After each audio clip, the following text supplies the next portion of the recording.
let yourself be who you are, and to not to waste any time trying to be what you think someone else wants you to be, or who you think you need to be, or show up in a way that is not congruent with what's important to you or how you want to be in the world.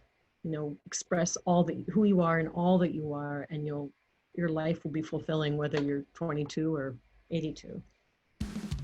It's the Health in the Real World podcast. It's time to start the show with Chris Janke as your host. Here to give you everything that you need when it comes to fitness strategies. We keep it simple and easy. It's your roadmap to get healthy. You don't need equipment and you don't need a gym.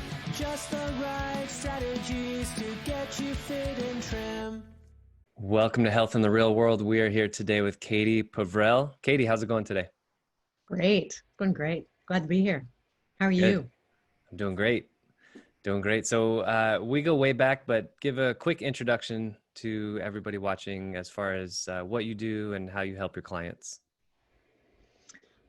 I help my clients access their true selves and to really do their best by being their best in whatever it is that they do, in whether they're executives or athletes or business owners. And I help a lot with mindset.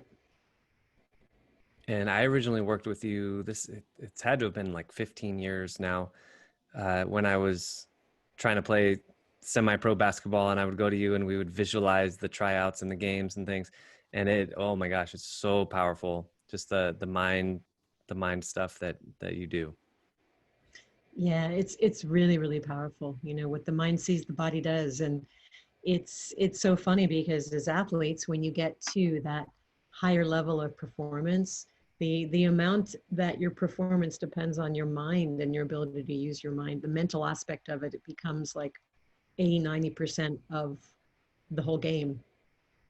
So it's huge, right? I know I grew up just idolizing Michael Jordan, and there are plenty of other great basketball players who played alongside of him, but what separated him year after year after year?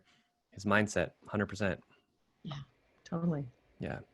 So for somebody who, let's talk a little bit about how mindset affects fitness. Mm. And for somebody who maybe is not as healthy or fit as they want to be, it's funny how many of the trainers that have come on this show have said that the first thing they would recommend somebody do is work on their mindset before their nutrition, before their fitness, before their workouts. What specifically would you recommend in that category of mindset? Like, what specific factors would you say will promote taking the first step toward your fitness goals?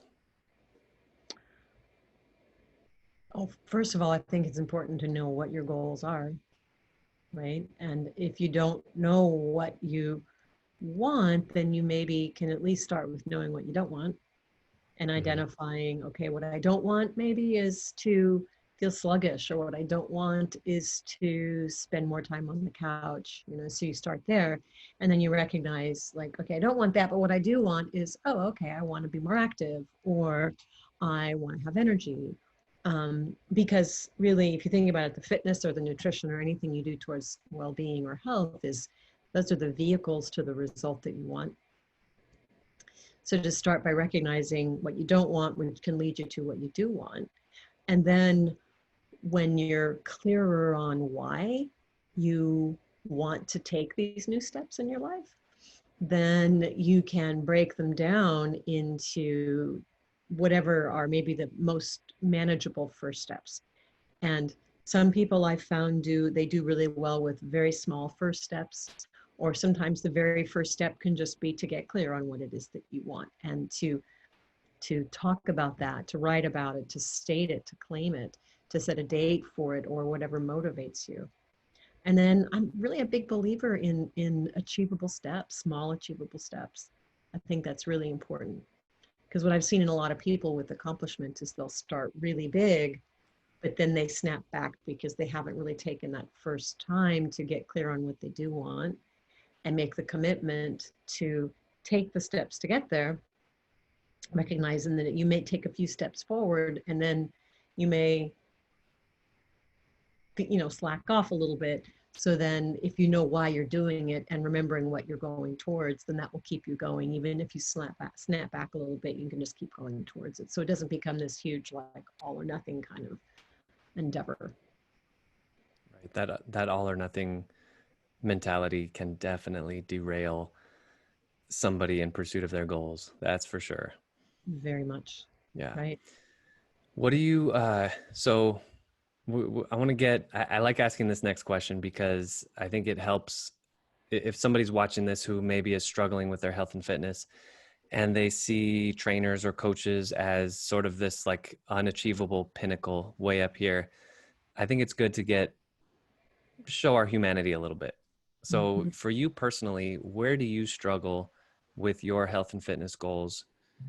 And the second half of that question would be, what sort of strategies have you tried to overcome that struggle?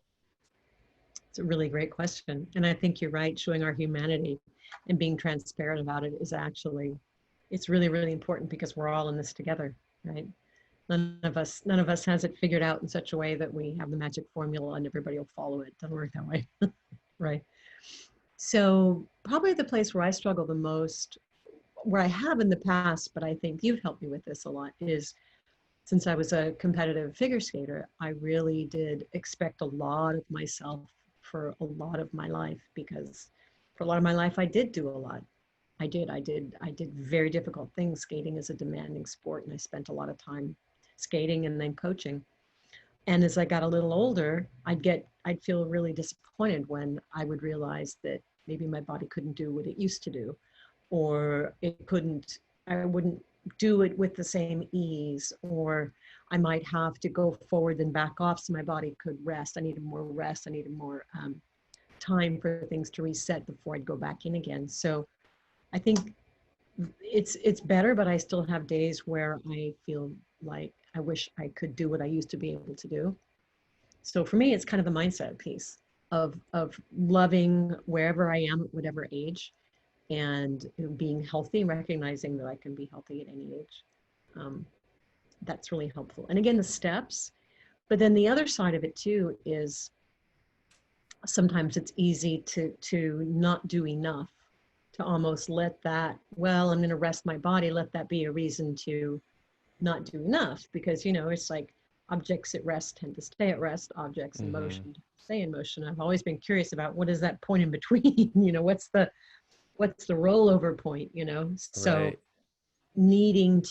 so one of the approaches I do again is like, if what I have time for or what my body feels ready for is a walk, whereas before I would say, well, if I can't do an hour walk, I won't walk at all. Sometimes I'll even walk just 10 or 15 minutes, just because I recognize that the value of the consistency, staying in motion, even if it's not as much as I would like, is beneficial for my mindset as well as for my body. You're pulling yourself out of that all or nothing Yeah.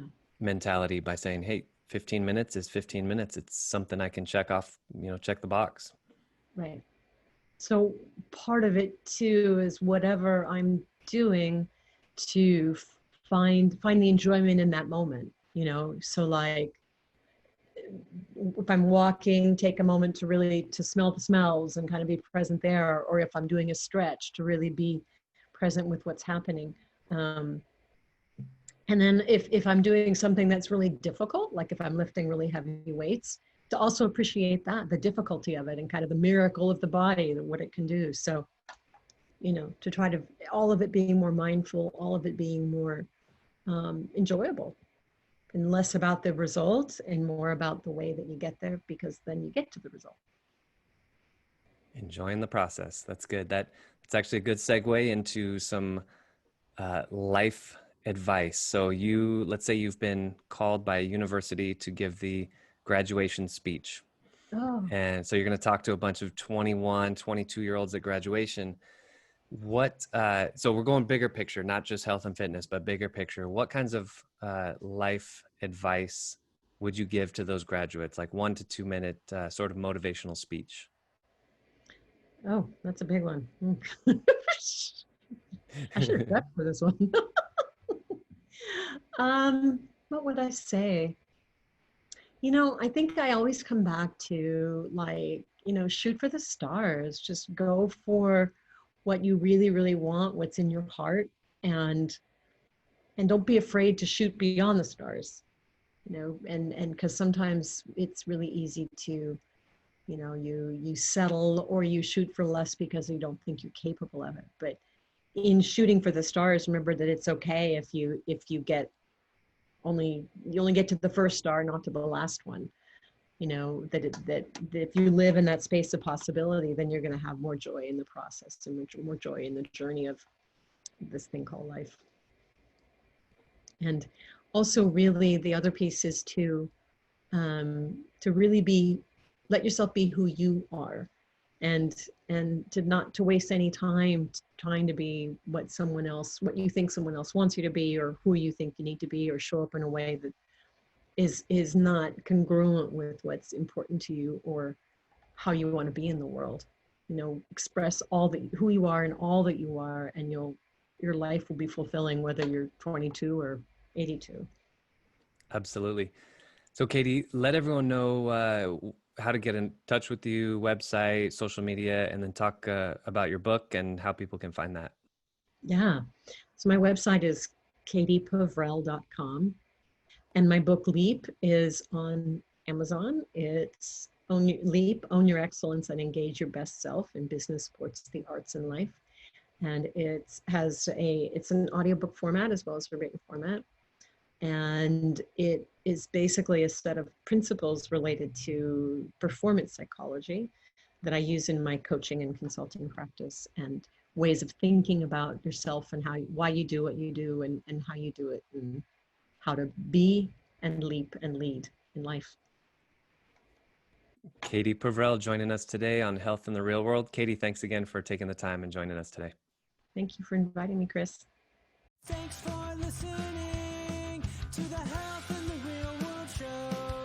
Make sure to like and subscribe and comment down below. Visit mycorebalance.com to learn more.